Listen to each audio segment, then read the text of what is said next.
Hey friends, it's Dave here with Creative Drones on the Dave It Yourself channel. As you can see, well, if you can read backwards, I am stoked today. And I thought today would be a good time for a little coffee and a chat.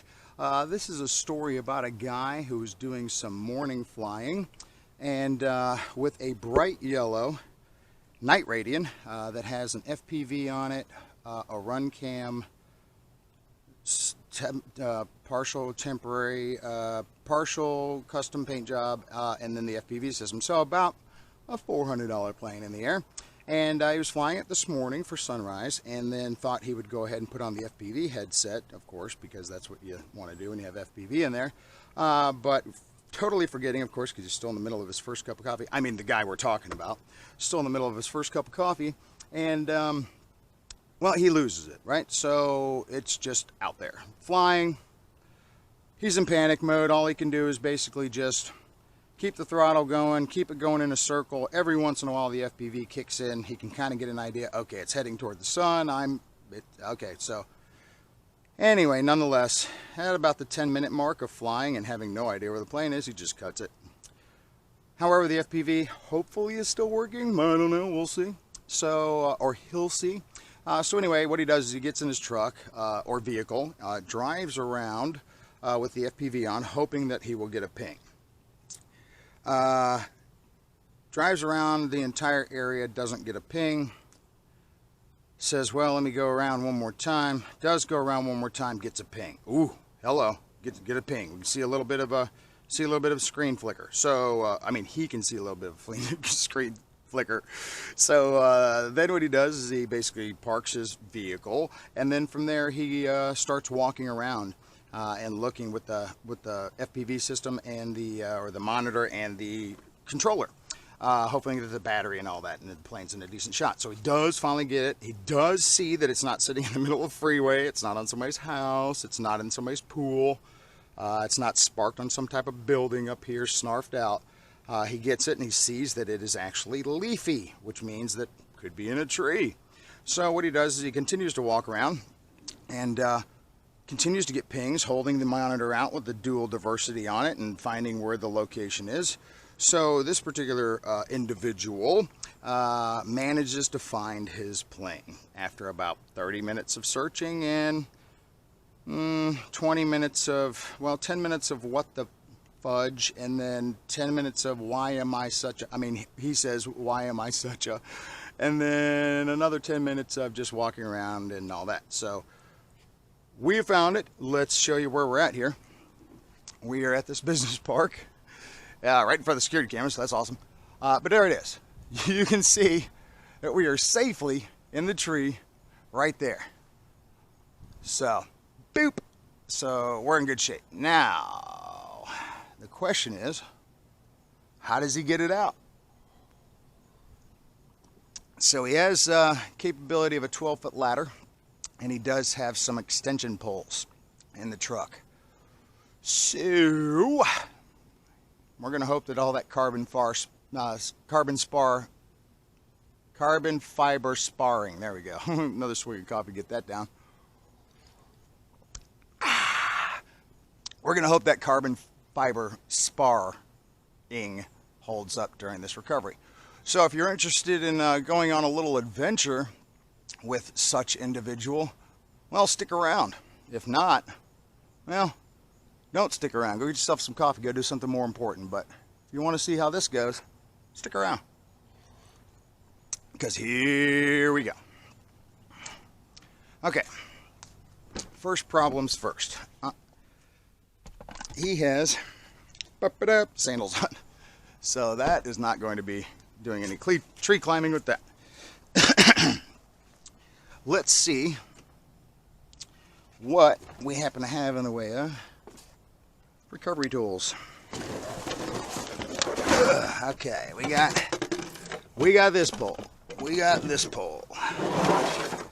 Is this the good one or the busted one? No, this is the good one. Can't remember how long this is, but 12 feet maybe. Okay, so this plane is at about the 25-foot mark.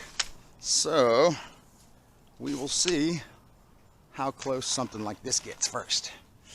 And then we'll start moving on to plan B. right? Right. All right, so we're probably about 12 feet shy, okay?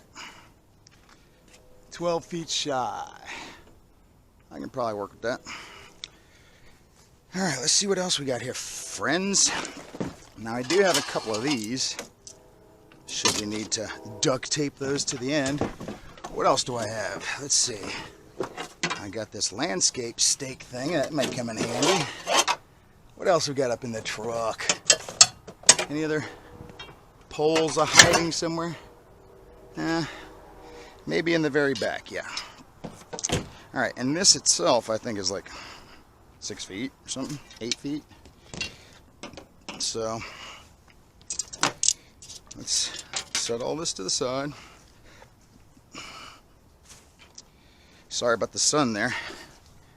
I'm dealing with it myself. Okay. And let's see what other type of help your dumb ass out accoutrement we may have in the vehicle here. All right, let's see. All right. All right, I do see we have more stuff back here. That's the broken one. Ooh, hang on a second. I got a boatload of these things, and these things are pretty light. Huh, we might not even need to get a ladder out, we'll see. All right, let's see how far this bad boy goes, as is.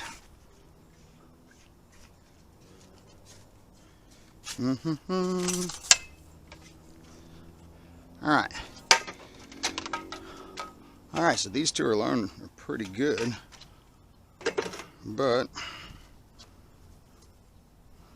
let's see, gonna have to use the thinner side. That's pretty good, but with this handle on the end, I wonder if I can take that off. It has this trigger mechanism though, so maybe the best bet here is gonna be straps to start. Here we go. Here we go. And then I do have Velcro out the wazoozle. Here we go. Okay, here we go. We got a few options here. Let's start with these bad boys. Let's start with these bad boys. Nope, nope. That's spongy, so no. Okay. All right. So, whoops. Let's set this here like that. And let's try initially a little strap action. Now that is not going to fit in there. So, what if we were to do something?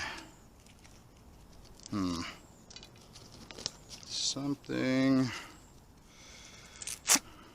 like this, perhaps, is a good start. How's this? What are you thinking about this? Start this. Go ahead and strap on a strap here. Oh, and see if we can maybe get some security or some extra strength going here as an initial setup. Each side of the flat handle here, just as a little starter, just to kind of get it started. All right, and then the next one, I'm thinking, let's see if this run cam one will do it. Sure.